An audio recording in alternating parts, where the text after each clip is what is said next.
चंद साहब बहुत शुक्रिया। आपके सपोर्टर्स भी हैं और आप अपनी इलेक्शन कैंपेन में भी मसरूफ़ हैं। इस दफ़ा बड़ा तगड़ा हल्का है। एक तरफ तो नून लीग का उम्मीदवार है, लेकिन पिछली दफ़ा तो आप खुद तहरीक इंसाफ के उम्मीदवार थे। इस दफ़ा आपके मद्दे मुकाबले में एक PTI के उम्मीदवार हैं नईम पंजोता। क्या देखते हैं, मुकाबला कैसे होने जा रहा है? हाँ, देखिए जी, अल्लाह के फजल करम से इलेक्शन जो होता है वो इलेक्शन ही होता है। और हम तो इलेक्शन की जो सुप्रीमेसी ऑफ कॉन्स्टिट्यूशन और इस इलाके की नुमाइंदगी और एक नेशनल लेवल पे इस मुल्क के लिए कंट्रीब्यूशन के लिए इलेक्शन लड़ रहे हैं। और अल्लाह के फजल करम से इस हल्का में आप जिधर भी जाएंगे, जो भी आप काम देखेंगे वो पीपल्स पार्टी के दौर का है। खा को स्टेडियम देखेंगे, खा को ग्रिड स्टेशन देखेंगे, खा देहातों में गैस देखेंगे, खा लोगों को नौकरियां देखेंगे, खा बेनज़ीर कार्ड देखेंगे। 24,000 बंदे का इस हल्के में लोगों को कार्ड मिल रहा है। और दूसरा, इस हल्के में मैं 2008 में मैंने पहली दफ़ा इलेक्शन लड़ा था। यहाँ पे सबसे बड़ी सियासत थी चंद ख़ानदानों के दरमियान फंसी हुई थी, सरमायादार और जगीरदार माइंडसेट के लोग थे। हमने सियासत निकाल के आम लोगों की दहलीज पे फेंक दी है। अब आम लोगों से वोट मांगने पड़ेंगे, आम लोगों के पास जाना पड़ेगा। जो बड़े बड़े दौलतमंद भी बड़े बड़े लोग होते थे वो नहीं जाते थे लोगों के पास। गांव का एक बंदे से वोट मांगा जाता था, वो सारे गांव के वोट देता था। अच्छा, आपकी सियासत की एक खूबसूरती है, आप खालिस पॉलिटिकल वर्कर हैं। मैं जिन लोगों की तारीफ़ करता हूँ ना कि वो सही पॉलिटिकल वर्कर हैं, आप उनमें से एक हैं।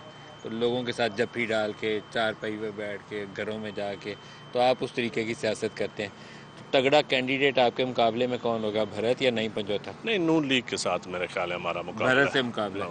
है। ऑलरेडी विनिंग भी है, वो जीता हुआ है। आप इस और हल्के इस से इलाके से वो 5-6 इलेक्शन जीत चुके हैं।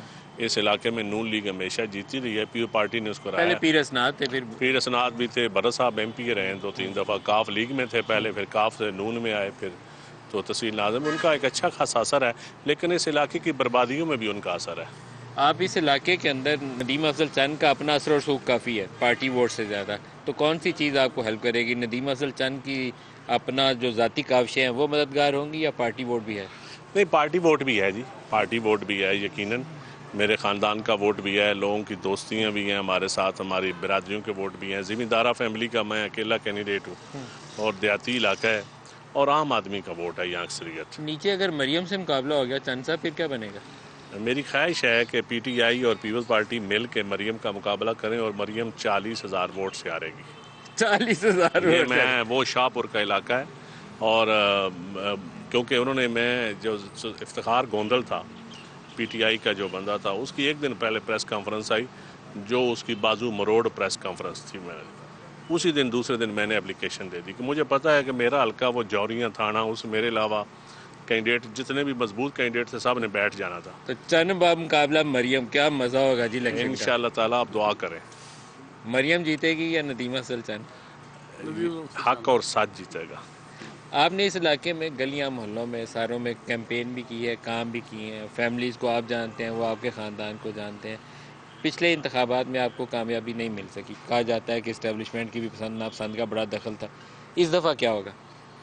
देखें जी, अगर तो इलेक्शन होगा तो हम जीतेंगे, अगर सिलेक्शन होगी तो फिर ये आप इस्लामाबाद रहते हैं, आपको पता है। अगर आप इंतखाब जीते हैं तो अपने इलाके के लोगों के लिए क्या करेंगे?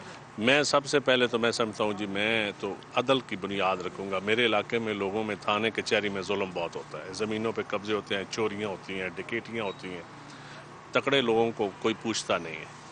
मैं तो रूल ऑफ लॉ के लिए समझता हूँ कि बाकी अपनी ज़िंदगी और गरीब के इलाज के लिए, इलाज की वजह से यहाँ लोग मर रहे हैं। कोई अच्छा हॉस्पिटल नहीं है, कोई अच्छा, इतनी देर पंजाब हुकूमत रही है, नून लीग की हुकूमत रही है, आप हॉस्पिटल्स की हालत देख, फुल्लरवान चले जाएं, बुलवाल चले जाएं, बेरा चले जाएं, म्यानी चले जाएं, आपको हर 10वां बंदा हेपेटाइटिस का मरीज़ नज़र आएगा इस इलाके में।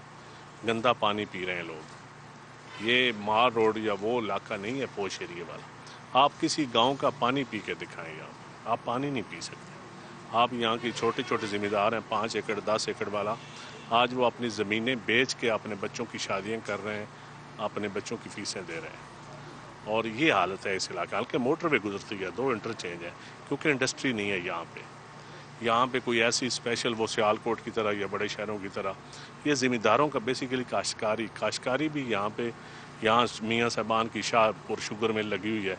आज उन्होंने ना गुड़ बनाने का किसी को लाइसेंस देने, गुड़ बनाने की इजाज़त है, कंडों के ऊपर पर्चे हैं कि दूसरी शुगर मिल वाले गन्ना ना लें। मोनोपोली है यहाँ हर चीज़ पे। चंद साहब, इस दफ़ा इस्लामाबाद में हुकूमत कोई सादा अक्सरियत लेके बनेगी या दोबारा कोलिशन बनेगी 9 पार्टियों की? देखें जी, मुझे तो जो लग रहा है कि कोलिशन गवर्नमेंट बनेगी। कमज़ोर हुकूमत PDM की तरफ। देखें सर, कमज़ोर हुकूमत से ये मुल्क नहीं चलता। सियासतदानों को बैठ के फैसला करना पड़ेगा नदीम भाई कि ये मुल्क चलाना किसने है। आपको हमारी तरफ से बड़ी दुआएं हैं। Thank you very much. Maryam का मुकाबला करें, तगड़ा मुकाबला करें। जीत हार तो किसी एक की होनी है। नहीं, जीत हार से बड़ा मजे का मैच होगा, पूरे पाकिस्तान की नजरें होंगी हम सिलेक्शन इंशाल्लाह ताला हम जीत हार से परेशान नहीं होते। हम जीते भी हैं, हारे भी हैं। सियासत जीत हार का हिस्सा है, लेकिन असल मसला ये कि आपने कंट्रीब्यूट करना है, इस इलाके की नुमाइंदगी करनी है, और वो मीडिया हो या पार्लियामेंट हो, इंशाल्लाह ताला मेरे अलावा कोई नुमाइंदगी नहीं कर सकता। बेस्ट ऑफ लक चंद साहब, खुश रहिए।